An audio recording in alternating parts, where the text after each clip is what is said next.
14, 1 e 2. Vamos ler juntos? Está com a Bíblia aí? Tem aqui também, né? Então vamos lá.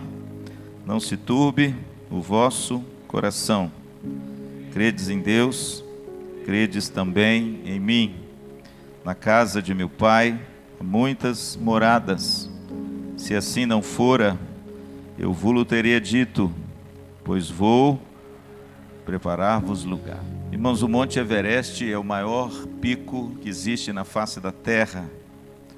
O Monte Everest é chamado o topo do mundo. Ele está situado nas montanhas do Himalaia.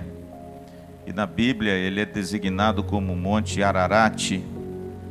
É o mesmo monte onde a Arca da Aliança foi depositada depois do dilúvio, o ponto mais alto da terra.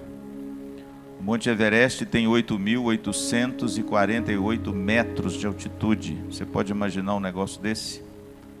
Quase 9 quilômetros de altitude. O primeiro homem que subiu o Monte Everest, ele somente conseguiu fazê-lo em 1953. Então tem pouco tempo que essa montanha foi vencida. O seu nome, o inglês, Edmund Hillary, ele falhou na primeira, mas ele conseguiu fincar a sua bandeira na segunda. E ele recebeu, esse título, está lá no livro dos Guinness, no Guinness Book, o primeiro homem que conseguiu subir o ponto mais alto do planeta Terra. E o interessante é que ele escreveu uma coisa interessante sobre isso. Ele diz que para subir no Monte Everest, você não pode subir de uma vez. Não pode. Porque como a altitude é muito elevada, existem muitos problemas com respeito à oxigenação do sangue. Quanto mais a gente sobe, a gente sabe disso, o ar fica mais rarefeito e falta oxigênio, e a pessoa começa a ficar com falta de ar, e o seu pulmão e o seu sangue precisa se aclimatar. Então é por isso que o Monte Everest, ele, para ser vencido, ele tem que subir, diz ele, em 3 estágios, ou 3 tempos, 3 estágios, 3 estações, que se você não parar e esperar um pouco, alguns dias, o seu organismo acostumar, você não consegue vencer o Everest. O interessante é que assim também ocorre com a nossa fé. Assim também ocorre com a vida de fé que nós temos. Ela também ocorre em 3 estágios. E o interessante é que assim como a gente necessita desses 3 estágios para subir o Monte Everest, os alpinistas, nós também, o ser humano também necessita de 3 estágios para percorrer uma fé genuína, uma fé robusta, uma fé pela qual Deus espera que eu e você possamos vivê-la, compactuá-la e principalmente externá-la, para que as pessoas vejam algo diferente em nós. Jesus fala sobre isso. O texto de João 14 está inserido no último sermão de Jesus. Ele começa em João 13 com o lava-pés. E Jesus então encena aquilo que ele iria dizer depois. É o primeiro sermão na Bíblia que começa com aplicação antes da pregação. E ele termina em João 17, quando Jesus faz então uma oração, como nós terminamos o sermão com uma oração. É o sermão mais longo de Jesus na Bíblia. Não é o sermão do monte, é o sermão de despedida da ceia. Está registrado em João 13 a 17 no Evangelho de João.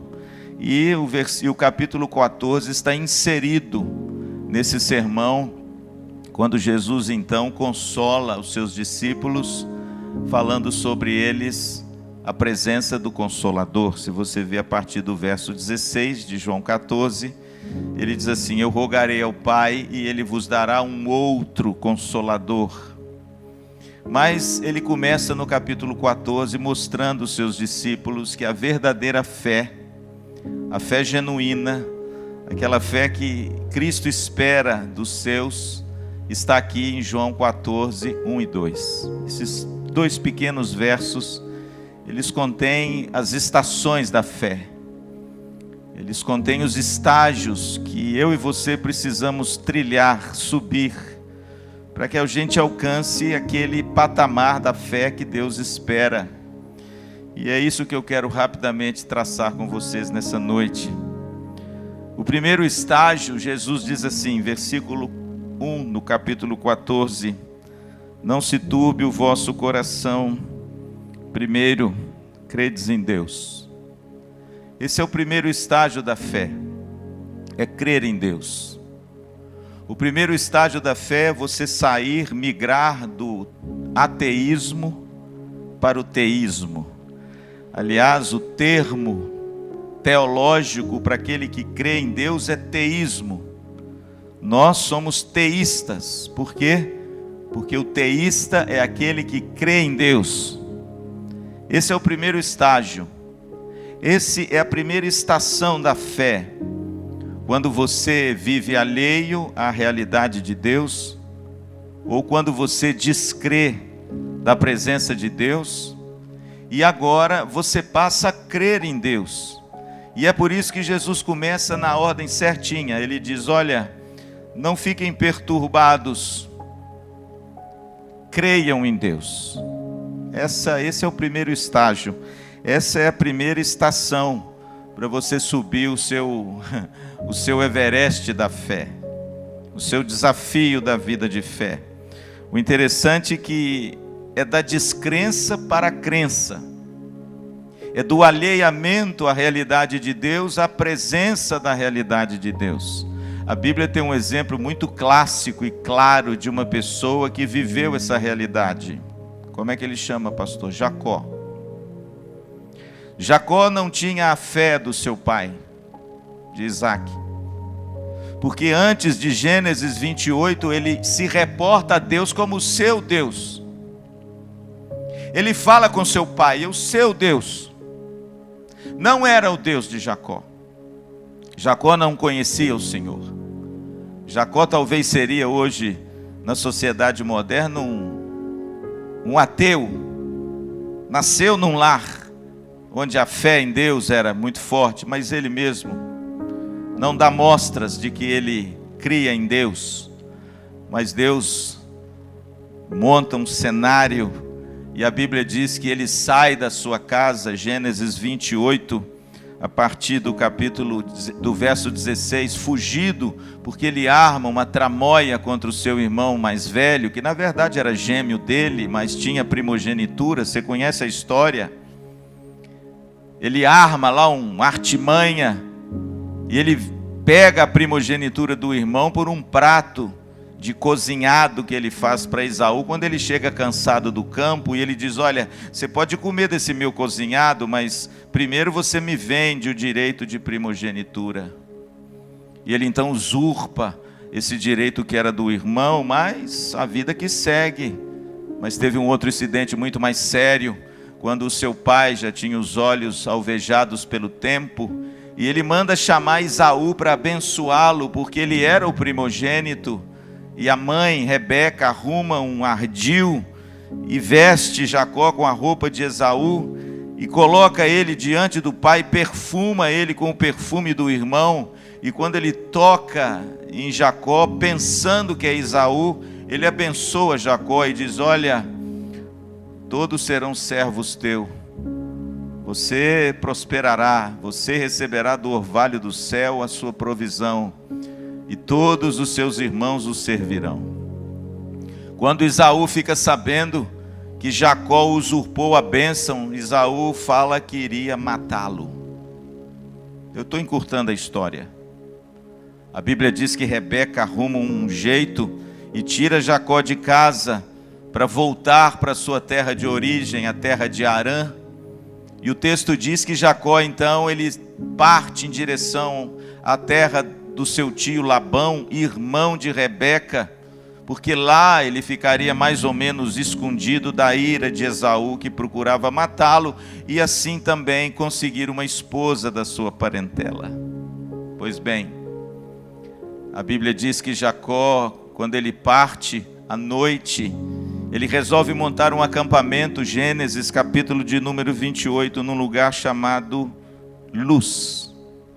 E o texto diz que quando chega à noite, ele pega uma pedra e coloca a pedra como um travesseiro e dorme. E o texto diz que quando ele dormiu, ele teve um sonho. Ele viu uma escada, e os anjos de Deus subiam e desciam nessa escada.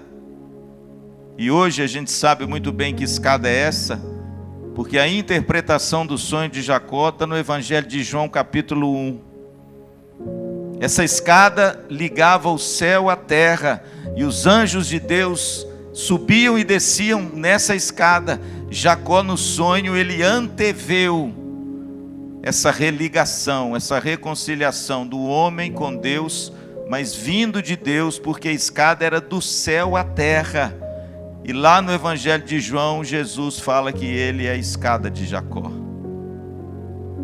Mas o interessante é que quando ele acorda do sono, ele diz o seguinte: na verdade, o Senhor está neste lugar e eu não sabia. Agora Jacó, que era praticamente um jovem ateu, ele agora crê na existência de Deus, ele agora crê na realidade de Deus, ele agora sabe que esse mundo e tudo que é visível, palpável, onde você come, cheira e toca, existe uma outra realidade, não material, mas espiritual, e que percorre, perfaz, está em todas as coisas, que é a realidade de Deus. Jacó migrou do ateísmo para o teísmo. Esse é o primeiro estágio da fé. Você antes não cria em Deus. Você antes era uma pessoa que vivia a vida como se a vida fosse só isso aqui debaixo do sol. Você é uma pessoa que a realidade de Deus não fazia parte da sua vida. Você era uma pessoa materialista, secularista, e quando não, um ateu. Mas agora Deus se revelou a você. Agora você crê na realidade de Deus, agora você crê em Deus. Mas veja, querido, que crer somente em Deus é o primeiro estágio, mas não basta. Porque muitas vezes você pode crer num Deus errado. A pergunta que eu faço é o seguinte: qual é o Deus que você crê? Porque você só pode conhecer a si mesmo se você conhecer o Deus verdadeiro da Bíblia, porque senão você não conhece quem é você. Você se vê de forma defeituosa, você se vê de forma equivocada, mas quando nós conhecemos o verdadeiro Deus, nós agora passamos a conhecer quem nós somos, a partir da realidade de Deus. Não se esqueça que o nome de Jacó era aquele que usurpa. Preste atenção nisso, aquele que engana. Jacó era mais ou menos a imagem que eles pintam do brasileiro. Com muita dor eu digo isso. Que imagem, pastor? É a imagem daquela pessoa que quer levar vantagem, entende? É a imagem daquela pessoa que quando vê o outro, ele pensa assim: o que eu posso extrair do outro para mim? É aquela pessoa que só consegue armar as coisas para se dar bem. Esse era Jacó. Mas era Jacó antes de ter um encontro com Deus. Porque lá em Betel, onde ele agora coloca o nome de Betel, porque ele chama aquele lugar que outrora era Luz, agora esse lugar se chama Betel. Pastor, o que quer dizer Betel? Significa casa de Deus. Ali eu tomei a consciência da realidade de Deus. Mas olha, meu amado, você ter consciência da realidade de Deus somente não basta, porque a pergunta que eu faço é: qual é o seu Deus? É o Deus da filosofia? É o Deus da maçonaria? É o Deus do espiritismo? É o Deus do Islã? É o Deus, querido, dessa dessa coisa teosófica e cósmica que muitas pessoas dizem que creem e começam aí a cultuar pedras, árvores, a natureza. Qual é o seu Deus? Por isso, meu amado, Jesus começa no lugar certinho. O primeiro estágio de uma fé robusta, ele precisa galgar esse primeiro degrau. É preciso você sair do ateísmo para o teísmo. É preciso você sair da descrença para a fé em Deus. Mas isso só não basta. Por quê, pastor? Porque tem muita gente que diz que crê em Deus, ou não? Dificilmente você encontra uma pessoa na rua e faz a pergunta para ela assim: você crê em Deus? Você já ouviu uma palavra assim? Não. Você já ouviu uma resposta dessa? Difícil. Geralmente quando a gente pergunta a alguém: escuta, você crê em Deus? Creio. Mas dá vontade de eu perguntar assim: você quer ver? Qual Deus que você crê? Será que você crê realmente no Deus verdadeiro? Ou você crê num Deus que de repente é feito à sua imagem e semelhança, e não você feito a dele? É por isso, irmãos, que Jesus, de forma muito bonita, inteligente e sábia, ele não para só aí. Ele não diz assim: quer ver? Não se turbe o vosso coração, credes em Deus. Encerrou o assunto. Não, irmãos. Jesus acresce a segunda estação da fé. Nós temos que migrar dessa fé em Deus para uma fé numa outra pessoa. E ele diz assim: não se turbe o vosso coração, credes em Deus, mas credes também em mim. Isso significa, querido, que o primeiro estágio é você crer em Deus. O pastor Luciano mesmo, esse servo que vos fala, eu era um jovem ateu. Eu era um jovem materialista. Eu não acreditava em Deus. Eu era um homem das universidades.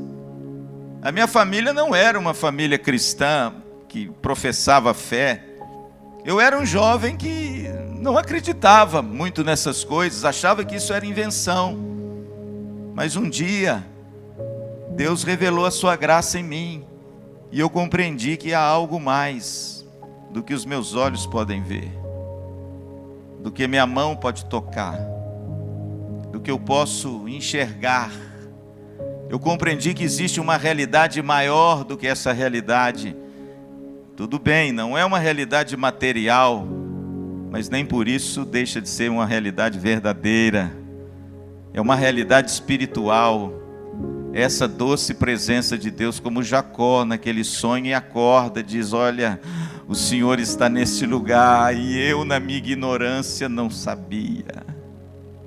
Mas agora, irmãos, Jesus mostra para você que você precisa galgar e subir um segundo estágio da sua fé. Tem muita gente que acredita em Deus, mas Jesus Cristo é um apêndice. Jesus Cristo é mais um.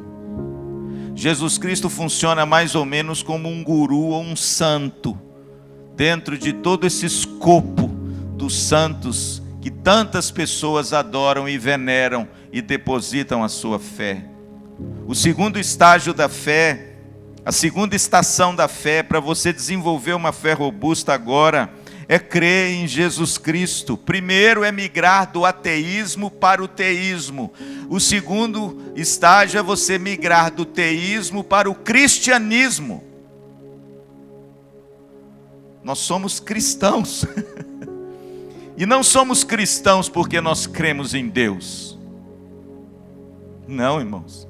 Nós somos cristãos porque nós cremos no Filho de Deus. O cristianismo não tem a sua herança na pessoa de Deus. O cristianismo tem a sua herança e a sua doutrina gloriosa na pessoa do Filho. E é por isso, irmãos, que agora, você que nos ouve nas redes sociais, nós precisamos migrar. Se você quiser subir o seu Everest da fé, você precisa migrar para um outro estágio. Qual é? Depositar agora, crer agora, não apenas em Deus. Pastor, é errado? Não, é certo, nós cremos em Deus, mas nós também cremos em Cristo. Nós somos cristãos evangélicos. O que significa isso? Nós somos seguidores de Cristo que seguimos o Evangelho de Cristo. E é necessário agora subir mais um degrau nesse estágio da fé. É preciso crer na pessoa do Filho. A Bíblia diz, irmãos, que Cristo é a imagem do Deus invisível. Colossenses capítulo 2. Jesus Cristo não é apenas um bom homem, um bom mestre. Jesus Cristo não é um espírito iluminado, como dizem os espíritas, as mesas brancas e os salões de umbanda. Jesus Cristo não é apenas um revolucionário, como diz os marxistas socialistas. Ele não é apenas um homem que veio revolucionar uma ideia sobre a religião. Não, irmãos, a Bíblia diz que Cristo é a imagem do Deus invisível. O interessante é que nesse capítulo 14, um pouco à frente, Filipe faz uma pergunta a Jesus: mostra-nos o Pai, que nós creremos nele. A resposta de Jesus a Filipe está aí, no próprio texto. Ele diz: Filipe, há tanto tempo eu estou convosco, e você ainda não conseguiu enxergar e ver? Quem vê a mim, vê o Pai. Não, querido, Cristo não é apenas um apêndice na nossa fé. Ele é o centro da nossa fé. Ele é o fundamento da nossa fé. Ele é o alvo da nossa fé. Tem muitos cristãos, irmãos, que não conseguem usar o nome de Jesus, só usam o nome de Deus. Pastor, está errado eu não usar o nome de Jesus? Não, não está errado não. Mas falta alguma coisa, porque a nossa fé não está ancorada na pessoa de Deus e na pessoa sim do Filho. É necessário, irmãos, a gente migrar. É necessário a gente crer na pessoa bendita de Jesus. O texto diz que Jesus Cristo é a expressão exata do ser de Deus. Que coisa maravilhosa. É como se a gente dissesse o seguinte: você quer conhecer a Deus? Então você precisa conhecer o Filho de Deus. Porque se você não conhece o Filho de Deus, você não conhece a Deus. Jesus é quem revela a Deus. Jesus é aquele que mostra a natureza e a face de Deus. Em Jesus Cristo, Deus tem um rosto. Isso é muito bonito. Em Jesus Cristo, Deus tem mãos. Deus tem olhos que veem, que choram. Em Jesus Cristo, Deus tem uma boca que fala.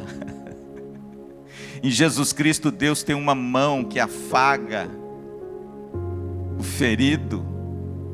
Em Jesus Cristo, Deus se compadece de nós e foi tentado a nossa semelhança. Portanto, querido, só crer em Deus não basta. É preciso, em segundo lugar, crer em Jesus Cristo. João capítulo 1, o mesmo evangelho de João, lá no capítulo 1, ele diz o seguinte: todas as coisas foram feitas por intermédio dele, e sem ele nada do que foi feito se fez. Veja que a Bíblia, irmãos, ela focaliza a pessoa do Filho. O Evangelho não é sobre a pessoa de Deus. O Evangelho é o Evangelho de Jesus Cristo, e a gente não pode se esquecer disso. Eu acho que está faltando Jesus Cristo no linguajar e na vida de muito cristão por aí. Fala-se muito em Deus, fala-se que crê em Deus, mas parece que a vida do Filho se tornou um apêndice, que a gente às vezes se lembra dele. Não, irmãos, se você quer subir o seu Everest genuíno da fé, você precisa migrar do teísmo para o cristianismo. O interessante é que Jacó, aconteceu isso com Jacó também. Por isso que eu acho que a vida de Jacó é um emblema muito bonito. Escrevi um livro sobre isso, sabia? Pena que ele está há muito tempo esgotado. A Bíblia diz que Jacó, quando vai para Harã, ele permanece 20 anos na terra de Labão. Você conhece a história? O texto diz que esse rapaz chega lá, engana e é enganado. O texto diz que da forma que Jacó enganou seu irmão Esaú, ele foi enganado por Labão, primeiro com a mulher. Porque quando ele chega lá, ele se enamora de Raquel. Ele ama Raquel. E Labão fala com ele o seguinte: olha, você gostou da sua prima? Era prima dele, irmãos, naquele tempo, viu? Não se escandalize. Os casamentos eram todos entre a família. Labão então disse assim: você gostou de Raquel? Eu te dou a minha filha, mas você vai ter que trabalhar para mim 7 anos. Mas a Bíblia diz que Jacó o amava Raquel. E a Bíblia diz que ele de bom grado trabalhou por aquela mulher 7 anos. Quando chegou os 7 anos, ele falou: é hoje. Vou pegar o meu prêmio, a minha recompensa. Vou pegar a minha amada, depois de tanto tempo, de tanta labuta. A Bíblia diz que Labão dá uma grande festa na sua aldeia. Ele era um homem rico, ele tinha muitas posses, ele tinha muitos animais, ele mata vários carneiros, dá uma festa bonita, tem muito vinho, aquela coisa toda. E de repente, no auge da festa, quando Jacó está meio assim, né, sorvido pelo vinho, ele entra na tenda tudo escuro, e ao invés dele entrar na tenda com Raquel, Labão, de forma sutil, introduz a sua outra filha. Você imagina um negócio desse? Lia. A Bíblia diz que Lia tinha olhos baços. Nenhum comentarista chegou a alguma coisa concreta sobre isso. Se ela era feia, ou se era bonita, ou se tinha problema nos olhos, não sei. O que eu sei é que Jacó escolheu Raquel, mas na noite de núpcias, a Bíblia diz que Labão introduz a sua filha Lia, e o texto diz que Jacó a possuiu. O vinho faz coisa errada, muitas vezes. Cuidado, viu, querido? Cuidado com os excessos, porque você pode fazer coisa errada. Cuidado com a escuridão, porque ela também pode te levar por caminhos errados. A Bíblia diz que no dia amanheceu, quando a luz entrou na tenda. Quando ele olha, irmãos, já pensou a cena? Ele fala: meu Deus, troquei de mulher. E ao invés, irmãos, de Raquel, é Lia que está com ele. E ele fica muito amargurado. Ele sai da tenda nervoso. Ele interpela o seu parente Labão, que era o seu tio. Ele diz: o que é isso? O que você fez comigo? Por que você não me deu a minha mulher? Você me deu a outra sua filha. Aí Labão, irmãos, de forma muito ardil, ele diz assim: olha, aqui nós temos um costume. Primeiro vai a mais velha, depois vai a mais moça. E eu vou te dar a mais moça se você trabalhar para mim, viu, Júnior? Mais 7 anos. Eu acho que Jacó pegou a calculadora dele e falou assim: 7 mais 7, meu Deus, 14 anos eu vou trabalhar por essa mulher. E eu acho que ele deveria amá-la demais, né, Juju? E a Bíblia diz, irmãos, que por mais 14 anos, a Bíblia diz que Jacó serve Labão por amor a Raquel. É claro, ele não esperou 14 anos, leia o texto, para ter Raquel. Ele deu as duas, mas Deus deu sobre a promessa dele trabalhar mais 14 anos. Sabe por que o texto diz? Que Jacó enriqueceu. Porque a bênção de Deus estava sobre ele, mesmo ele sendo quem era. E o texto diz que num determinado momento, depois de 20 anos que ele estava na terra do seu tio Labão, Deus fala com ele que ele precisa voltar. E ele pega todo mundo e volta. Ele pega as suas ovelhas, pega os seus cabritos, pega tudo que Deus tinha dado para ele, pega as suas 2 esposas, pega os seus filhos que já tinham nascidos e volta para a terra do seu pai, Isaque. Mas na volta, irmãos, acontece um negócio terrível. A Bíblia diz que antes dele chegar num lugar que se chamava Jaboque, que é um pequeno riozinho que está ao norte de Israel, ali nos contrafortes do Rio Jordão, lá na nascente do Rio Jordão, antes, quando ele passa por essa região, vem uma pessoa e diz assim: olha, Jacó, o seu irmão está te esperando com 400 guerreiros. Jacó fica muito nervoso. E ele deve ter pensado o seguinte: meu Deus, depois de 20 anos a coisa ainda está no coração do meu irmão. E Jacó então toma uma decisão. A história é linda, irmãos. Pastor, qual a decisão de Jacó? Ele começa a separar os bandos e enviar os animais como um presente para o seu irmão, para aplacar a ira do seu irmão. Então ele divide um pouco dos animais e manda um presente para Esaú. Depois ele divide mais um pouco e manda um outro presente para Esaú. O que Jacó tem em mente? Eu vou aplacar a ira do meu irmão com um presente. Isso aí dava um sermão, hein?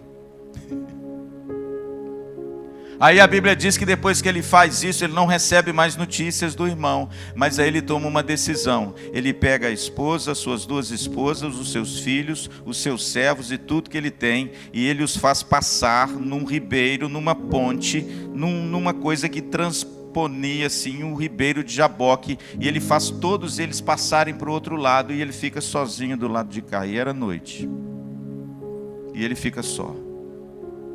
Eu acho que aquele momento, irmãos, deve ter passado um flash na vida de Jacó de tudo aquilo que ele fez, de tudo aquilo que ele experimentou, enganando e sendo enganado. Eu acho que naquele momento solitário, com o irmão vindo depois de 20 anos para guerrear contra ele, toda a sua família já separada dele, os bens dados de presente, eu acho que deve ter passado um flash na cabeça de Jacó, e ele deve ter perguntado assim: que Deus é esse que eu creio? Mas o texto diz, irmãos, que quando ele à noite resolveu atravessar o ribeiro, ele sofreu a intervenção de um homem. A Bíblia diz que um homem apareceu, e o texto diz que esse homem começa a lutar com Jacó, e o texto diz que Jacó tenta vencer esse homem, mas não consegue vencer esse homem. Esse homem é invencível. A Bíblia diz que ele tenta de todas as maneiras se desvencilhar desse homem, mas ele não consegue se desvencilhar desse homem. E de repente ele nota que ele não está lutando com um homem, ele está lutando com alguém. E no meio da luta, Jacó pergunta o nome dele: qual o teu nome? E ele diz: por que você pergunta pelo meu nome, que é maravilhoso?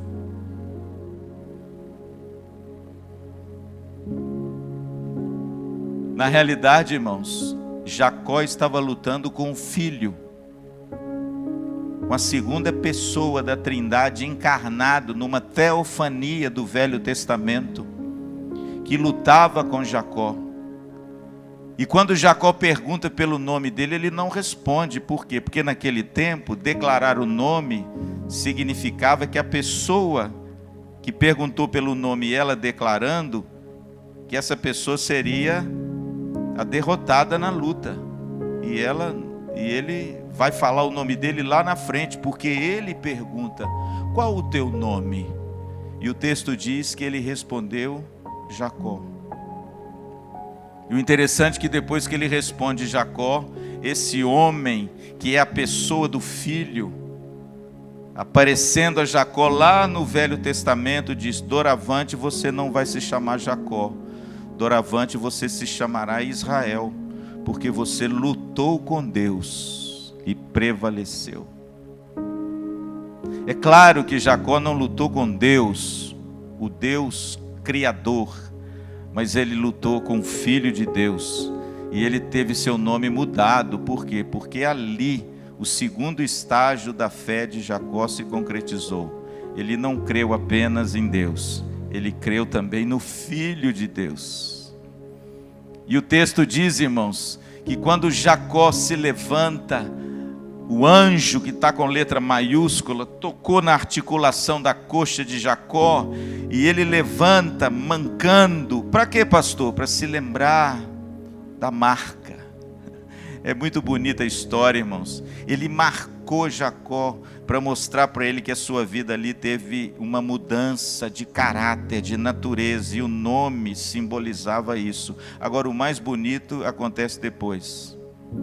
Quando Jacó, então, agora cheio de coragem, tendo esse encontro maravilhoso com a pessoa do filho, naquela noite escura, ele vai em encontro ao seu irmão. A Bíblia diz que quando ele avista o seu irmão com os 400 guerreiros, ele se ajoelha e se humilha diante do seu irmão. E o texto diz que quando Esaú chega perto dele, ele o abraçou e o beijou.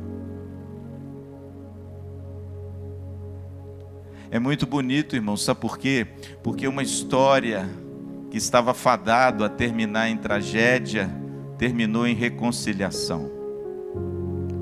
Uma história que tinha todos os requintes de ser uma dessas histórias de derramamento de sangue que a gente vê no Velho Testamento, foi uma história de reconciliação entre dois irmãos. Por quê?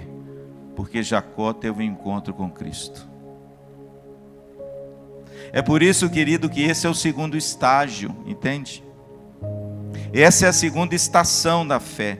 Crer em Deus não basta, é preciso você depositar a sua fé, a sua confiança e a sua esperança no Filho de Deus.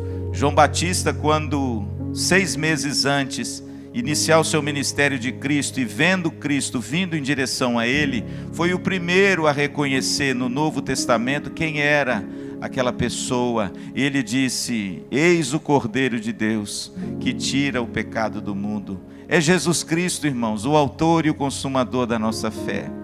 É a Ele que nós devotamos toda a nossa afeição. É Ele que tem que ser o fundamento, o substrato e o alvo da nossa fé. Não é errado você falar em Deus, mas por favor, enche os seus lábios com a pessoa bendita de Jesus Cristo. Porque é só Ele, irmãos, que pode mudar o seu caráter. É só Ele que pode te dar um novo nome. É só Ele que pode mudar as circunstâncias, talvez aterradoras da sua vida, onde você não vê saída, onde você procura usar subterfúgios. Eu escrevi um livro onde eu falo disso tudo. Jacó, com a sua própria mão, ele quis aplacar a ira do irmão, dando presentes. Bobagem, irmãos. O homem pode tentar ajeitar as coisas do jeito dele, mas quando Jesus entra na história, ele ajeita de outro jeito, amém? A verdadeira reconciliação não acontece depois que você fere a pessoa e dá um presente. A verdadeira reconciliação acontece quando você muda de vida. Quando você se humilha, se ajoelha, quebranta o seu coração. E quem faz isso, irmãos? É Cristo. Quando Jesus chegou nesse mundo, irmãos, a pregação de Jesus era uma só: arrependei-vos, porque está próximo o reino de Deus. A mesma pregação do seu primo João Batista.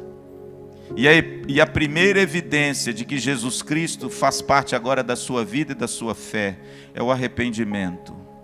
Você se arrepende dos seus maus caminhos. Você se arrepende dos seus pecados. Você agora toma consciência da miséria do seu coração. Você agora compreende quem você é. E por causa de Cristo, e da obra de Cristo, e da pessoa de Cristo, você bate no peito e ora, como aquele homem no templo: Senhor, sê propício a mim, pecador, venha ao meu encontro, porque eu sou um pecador. Esse é o principal fruto do encontro com Cristo. E deixa eu dizer uma coisa a você nessa noite. Se você tem fé em Deus, e diz que tem fé em Jesus Cristo, se não houve mudança na sua vida e arrependimento dos seus caminhos antigos, você ainda está no primeiro estágio. Jesus ainda não faz parte do seu Everest. Você tem apenas uma fé em Deus. Você até abre a boca para falar que crê em Deus, mas se você não experimentou um genuíno arrependimento, se você não experimentou essa consciência avassaladora e aterradora do pecado na sua vida, e a virtude que há naquela cruz em perdoar você, me perdoe, você está no primeiro estágio. Você só crê em Deus, mas é necessário crer em Jesus Cristo, amém? Agora tem um terceiro estágio que eu termino, que eu acho que você ainda não percebeu nesse texto, não é? Porque Jesus diz assim, quer ver? Não se turbe o vosso coração, credes em Deus, credes também em... Só que ele não para aí. O que ele diz agora? Na casa de meu pai há muitas moradas, se assim não fora, eu vou-lo teria dito, pois vou preparar-vos lugar. Pastor, qual o terceiro e último estágio numa fé genuína e numa fé robusta? É você agora crer na paternidade de Deus. Quem mora na casa do Pai? O Filho. O Filho. Quando Jesus diz: olha, eu vou preparar-vos lugar, porque na casa de meu Pai há muitas moradas. A gente sabe, irmãos, nas aldeias e na cultura do Oriente Médio, à época de Jesus, os filhos ficavam com os pais até a morte. Sabia disso? É por isso que Jesus, lá em Lucas 9, Quando ele chama o rapaz para segui-lo, o rapaz vira e fala assim: Senhor, eu vou te seguir, mas deixa eu primeiro enterrar o meu pai. Lembra disso? Por quê? Porque na cultura, Mari, do Oriente, a força de trabalho, de segurança e de tudo na família estavam depositadas em quem? Nos filhos. É por isso que o Salmo 128 e 127, o 127 enaltece os filhos como flechas. Feliz o homem que enche deles a sua aljava. Por quê? Porque os filhos eram guerreiros, segurança da família, e eles ficavam na casa do pai. Por isso que o Salmo 128 diz que bem-aventurado o homem que tem os seus filhos ao redor da sua mesa. Ele tem muitos filhos, e esses filhos moram aonde, Juju? Não moram no apartamento no centro da cidade, eles moram na casa do pai.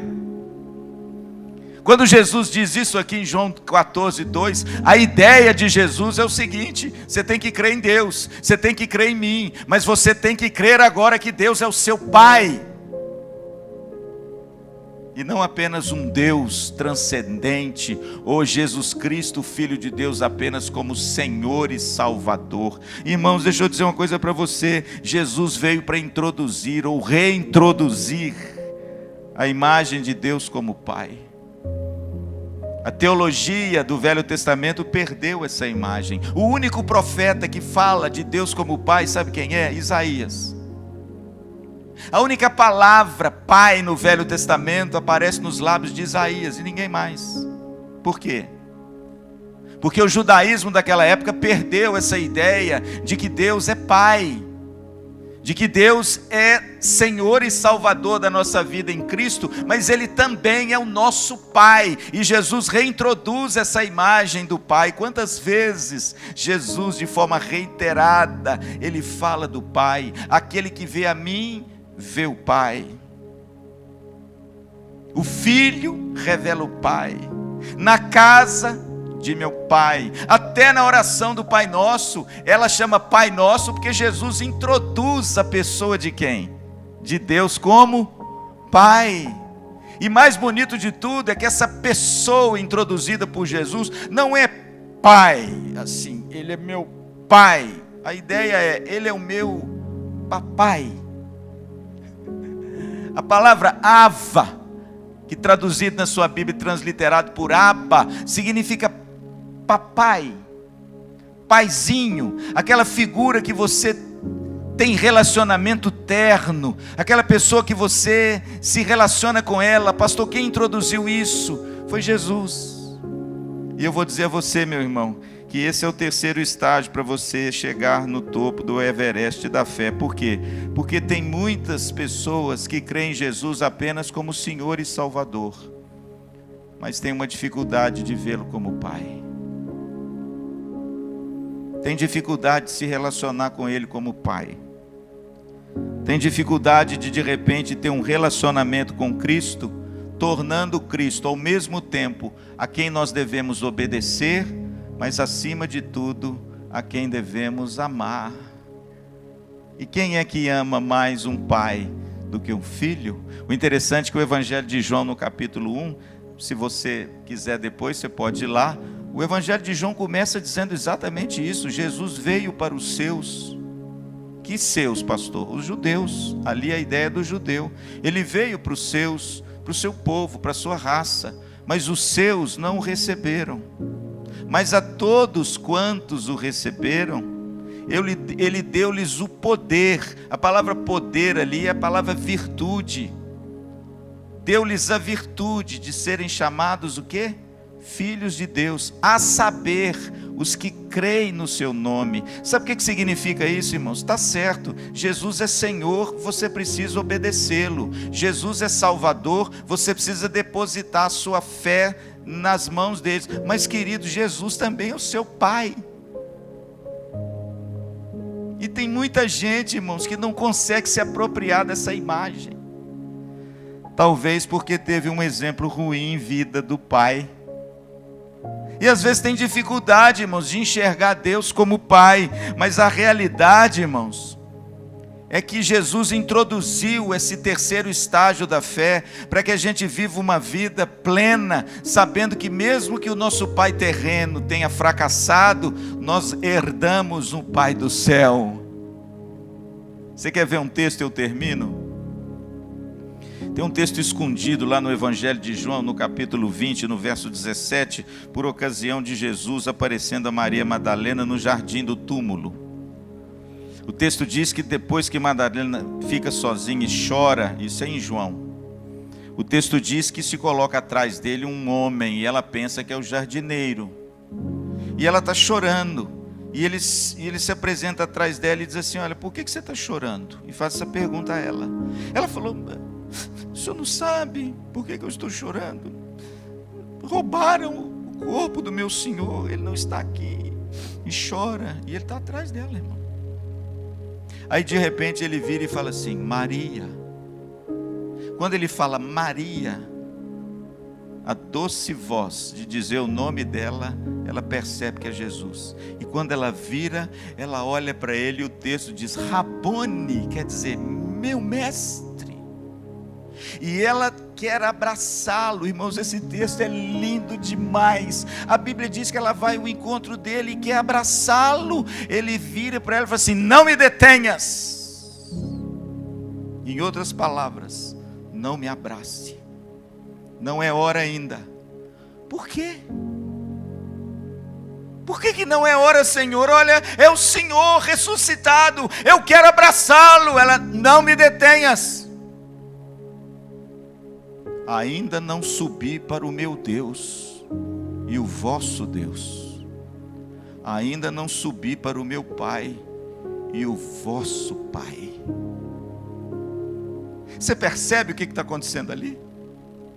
Você percebe que Maria ali compreendeu de Jesus que na ascensão de Jesus, quando ele seria assunto aos céus, quando o Pai receberia a obra completa do Filho, a reconciliação aconteceria e agora ela abraçaria o Pai na pessoa do Filho. Veja, querido, que tem muita gente que crê em Jesus e diz que Jesus é Senhor e Salvador, mas parece que ainda não percebemos que o mesmo Senhor e Salvador é o nosso Pai. Crer na paternidade de Deus, irmãos, nos comunica verdades abençoadoras. Primeiro, nos comunica comunhão. O apóstolo João, na sua primeira carta, diz que a nossa comunhão é com o Pai e com o Filho. Veja, irmãos, que nos comunica essa doce comunhão. O Deus tão distante dos fariseus, o Deus tão longe que precisa ser aplacado com ofertas, com sacrifícios, com mandamentos, agora se aproximou de nós, nos adotou como filhos e nos colocou ao redor da sua mesa. Nós temos agora comunhão com esse Deus, podemos falar com Ele, orar e podemos chamá-lo de Pai. Pastor, o que a paternidade de Deus nos comunica? Nos comunica, irmãos, por favor, segurança, você não está só.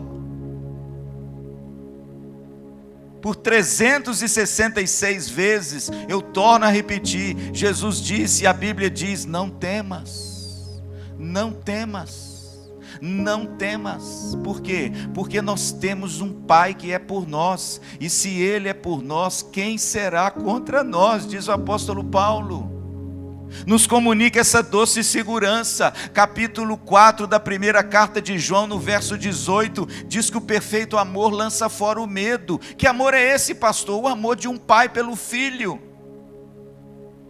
Nós estamos seguros, irmãos, nas mãos de Deus. Ah, pastor, mas e as catástrofes, e as lutas, e os problemas? Mesmo assim, nós continuamos firmes nas mãos do nosso Pai, pois qual é o Pai que não permite que o seu filho enfrente, às vezes, duras provas? Mas a paternidade de Deus, irmãos, nos comunica essa segurança maravilhosa. A própria oração do Pai Nosso, Jesus ora e ensina a gente a orar. E não nos deixes cair em tentação, mas livra-nos do mal. Amém? Quem é que livra a gente do mal? É o Pai. O Pai é que quer dar o livramento para o Filho. Que coisa linda. A Alissa, quando era pequenininha, já falei isso aqui, nós morávamos numa casa em Belo Horizonte, o pastor Dalmo sabe muito bem, coladinho na igreja Betel. E a nossa casa tinha uma piscina perigosíssima, porque não tinha cerca. Depois que eu mandei colocar uma grade em volta da piscina, e a Alice era bebê, nós mudamos para aquela casa, a Alice era um bebê. Ela tinha 2 aninhos. E de repente, a gente ia nadar na piscina, a Alice tinha medo, e eu colocava medo nela mesmo, porque eu não queria que ela afogasse, mas eu entrava na água e falava, vem filhinha, pode vir, o papai te segura. E ela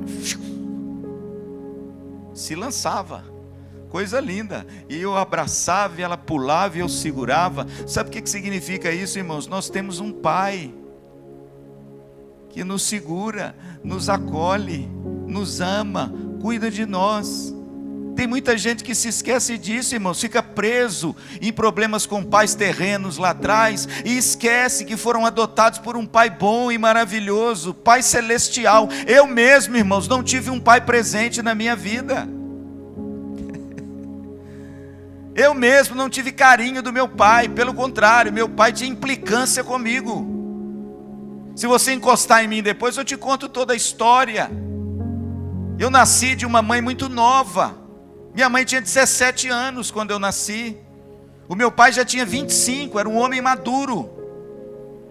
E ele tratava minha mãe como um bibelozinho. Aí vem esse meninão, esse cabeçudinho. E de repente, irmãos, quando eu nasci, aquele menino que nasceu daquela jovem se tornou um empecilho para aquele homem, um inimigo dentro de casa. E o meu pai, irmãos, implicava comigo. Eu me lembro do meu pai sempre implicar comigo. Nada que eu fazia estava bom. Tudo que eu fazia ele criticava. Tudo que eu fazia ele achava ruim. Ele nunca chegou perto de mim e falou assim, parabéns meu filho, que bom que você fez alguma coisa boa. Pelo contrário, irmãos, eu mesmo, irmãos, não tenho essa figura daquele pai amoroso, carinhoso, que cuida, que zela, que ama, que ensina. Eu não tive. Mas olha, não tive com o meu pai terreno, mas eu agora tenho com o meu pai do céu. Pastor, o senhor é traumatizado? De forma nenhuma. Talvez eu seria se eu não tivesse conhecido o meu pai do céu. Mas depois que eu conheci, eu descobri, irmãos, que eu sou muito amado por esse pai. Sabe por quê? Porque no meio de 7 bilhões e 800 milhões de pessoas nesse mundo, ele me escolheu para filho. E escolheu você também. Qual o seu problema? A paternidade de Deus, irmãos, nos comunica, para terminar, a identidade. Você não é alguém julgado pelo campo. Isaías diz do aborto julgado no campo. Não, irmãos, nós não somos alguém julgado por aí com a vida sem sentido, não. Nós temos agora uma companhia doce. Temos agora uma segurança maravilhosa. E temos agora um DNA diferente, o sangue do Cordeiro, amém? Todos nós temos o mesmo sangue, todos nós participamos do mesmo Espírito, amém? Temos o mesmo selo, todos nós temos uma mesma família, e todos nós somos agora filhos de um mesmo Pai. Querido, que coisa gloriosa, que identidade maravilhosa. Quem é você? Eu sou filho de Deus. Herdeiro das promessas do Senhor, fui alcançado por essa graça, e o Pai me adotou, e hoje eu estou sentado na mesa com Cristo, porque eu sou filho. Na casa de meu Pai há muitas moradas. Para quem? Para o filho. Coisa gloriosa, irmãos. Eu quero terminar dizendo o seguinte: o que será que nos identifica? Será que é a denominação? É bom pertencer à igreja presbiteriana, né? Mas não pode ser isso que nos identifica. Pastor, o que nos identifica? A doutrina? É bom também ser identificado, né, pela doutrina, né, meu diácono? É muito bom a teologia reformada. Mas será que é isso que nos identifica? O que nos identifica é os costumes? Não, a gente usa isso, a gente faz assim. O que a gente nos identifica? É a liturgia? Não, eu gosto de uma liturgia assim, porque lá eu me identifico, sem problema. Agora eu pergunto, irmãos, o que será realmente que nos torna iguais? Um só, um corpo e nos identifica para valer? A resposta é simples. Sabe qual é, Mariana? Nós somos filhos de um mesmo Pai. É o que nos identifica.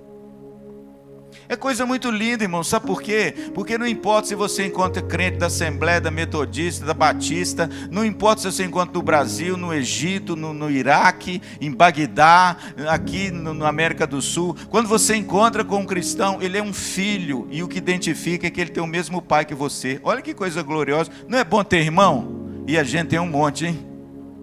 Amém? Irmãos, é coisa linda. Então preste atenção, vamos subir o Everest da fé. Vamos lá? 3 estágios. Qual o primeiro? Crer em Deus, mas não basta. Tem muita gente que diz que crê em Deus, mas nunca se arrependeu dos seus pecados. Por isso que tem que crer no Filho de Deus. Credes em Deus, credes também em mim. Mas também isso não basta, sabe por quê? Porque vira um legalismo, uma coisa de obediência. Sabe aquela coisa assim dura, dramática, que você cansa de tanto querer ser obediente e não ter prazer? Aí vem o terceiro estágio do Everest. Qual é? Crer na paternidade de Deus. Deixa eu terminar, Antônio, com a imagem que a gente conhece bem. Qual era o problema do segundo filho, lá na parábola do filho pródigo? Qual era o problema daquele moço? Quer ver? Eu vou te mostrar um negócio. Qual era o problema dele? O problema dele era exatamente esse. Ele cria em Deus, ele sabia, ele estava na casa do pai, mas ele tratava o pai como se ele fosse empregado. Ele tratava o pai não como pai. Ele tratava o pai como o dono de uma propriedade e ele o seu servo. Pastor, isso está errado? Não. Mas faltava a ele o essencial. O quê?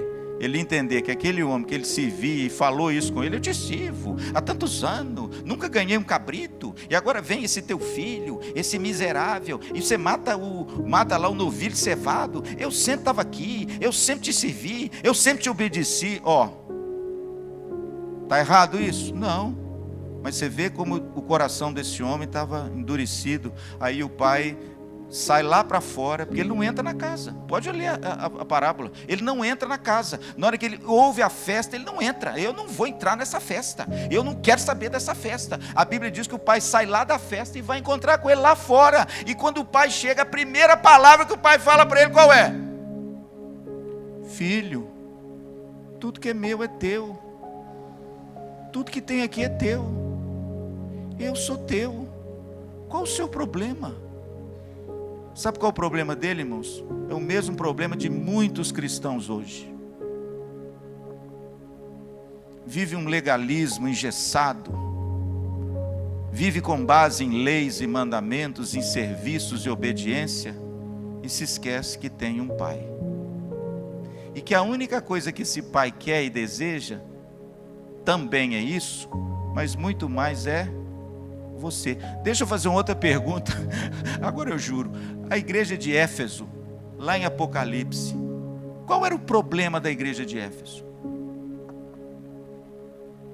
Era um só. Tenho, porém, contra ti, que abandonou o teu primeiro amor. Aí eu pergunto, qual é o primeiro amor? É o amor que um filho tem pelo pai. É o amor que eu devo ter a Jesus.